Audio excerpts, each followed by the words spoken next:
Airman Cave Archives! Knowing and doing are two different things.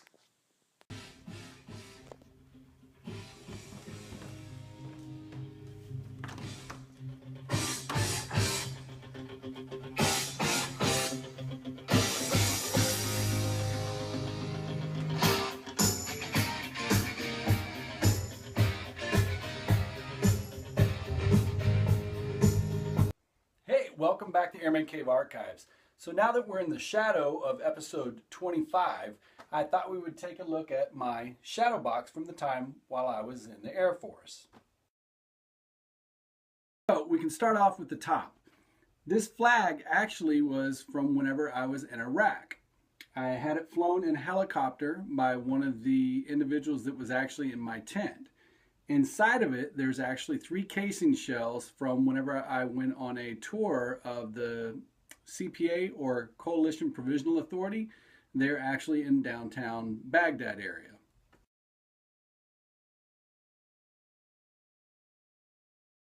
Now next up, across the top are the actual medals. And so in the military you have ribbons or decorations and medals.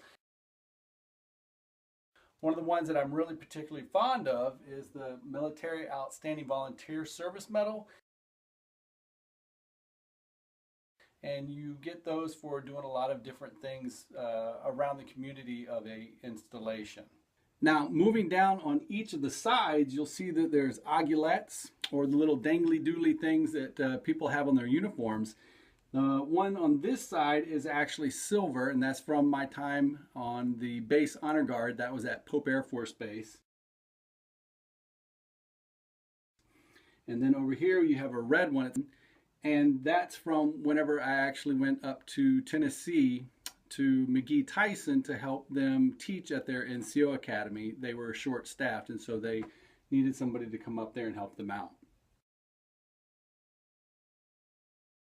Across the top you have different name tags from my blues as well as the service dress.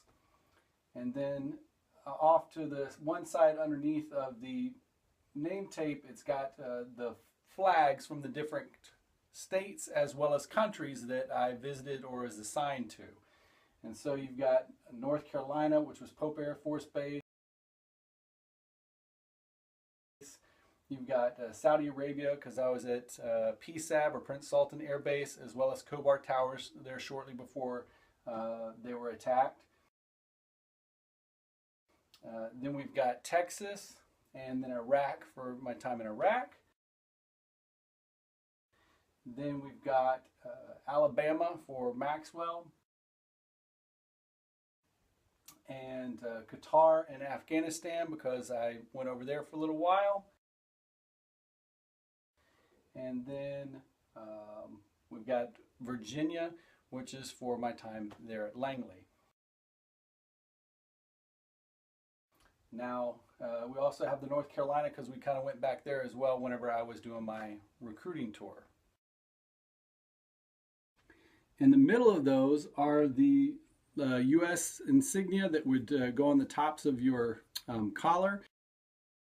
And I always joke because whenever I first came in, they had the circle, and then they actually did a new version of it and took the circle off, and then they put the circle back on, but they never changed the price. Down the middle, we've got the U.S. flag. That's for my patch whenever I was with the CJTF-7 with the Army there in Iraq. And below that, we've got the Flying Tigers, and that was one of the original units that I was with whenever I showed up at Pope Air Force Base.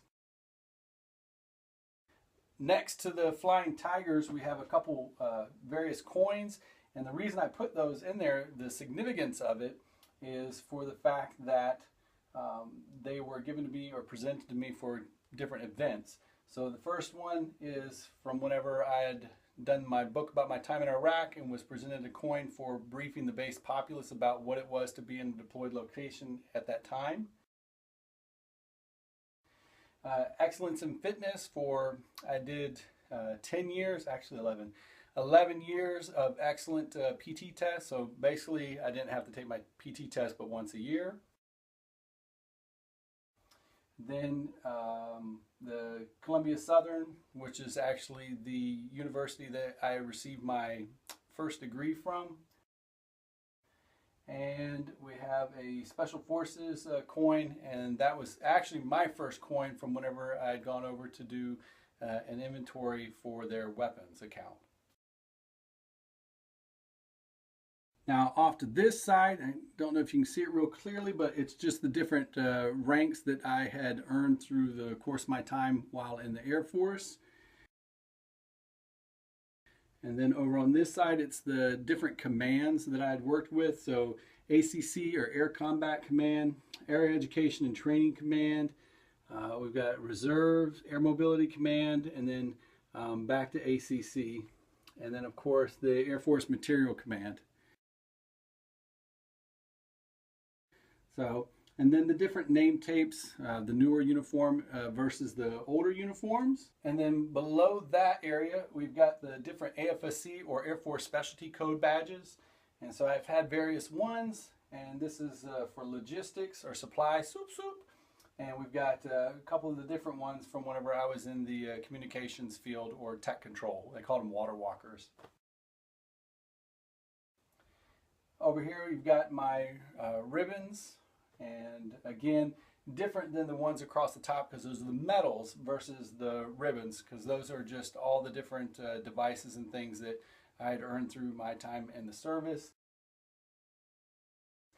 And over here we've got my bio card, and so I tried to make it look as much as I could similar to a bio card from a G.I. Joe figurine or a character that I used to collect.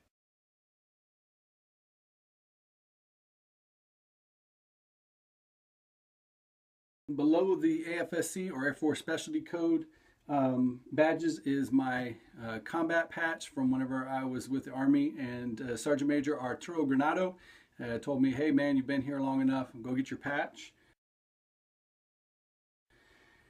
Below the ribbons we've got, it's funny story, haha, but it says Jason Nelson III. The reason I did that was my buddy Rob Foster was Rob Foster II. And I thought it would be cool if I was the third. And so while I was deployed, I put the third on there, and people were like, oh, I didn't realize you were the third. I was like, well, I am by this. Then over here, we've got the black leather name tag. And the funny thing about those was it was a 6-month, I think, mistake where people, it was just Velcroed on to your uniform. And so you could take them, turn them upside down. People would steal them and run off with them, or you could switch out different people's badges and patches. And yeah, it was just ridiculous. Now down here, the cluster of badges at the bottom, we've got the Base Honor Guard, again, from my time in the Base Honor Guard at Pope Air Force Base. Did a lot of details and spins. Thanks for helping me out to keep my composure and my bearing. And down the middle, we've got the silver badge for the Air Force recruiting.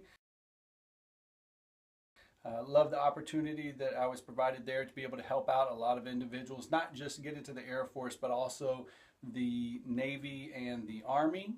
So that was an awesome experience in Henderson, North Carolina. And then next to that, we've got the PME badge, or the instructor badge, and that's from my time that I was teaching professional military education there at the Gunter NCO Academy, as well as the McGee Tyson. If you look at the main, the shadow box, as it would be, you can see the Air Force symbol and everything. Now, I want to give a shout out to Bob's Battle Boxes. He's actually the one that made this for me, and man, it's a little bit of change, but if you are a service member that's getting ready to retire, or you have somebody that's in your family that's going to be retiring soon, please go through those guys. Attention to detail, everything is awesome, and just a great piece to be able to honor the time that your service member was in, as well as pass down through the generations if so chosen to do. Okay, so again, a shadow box. What does a shadow box mean? Well, for service members, basically it's a reflection of all the different things and experiences that you've accumulated throughout your tenure or your time in the service. So if you hear somebody talk about a shadow box, again, it is what your career has presented for others to be able to see. And some of them, people do huge monstrosities, or you do small little ones, depending upon what it is that the individual requests or what they want. And I appreciate you guys for stopping by again.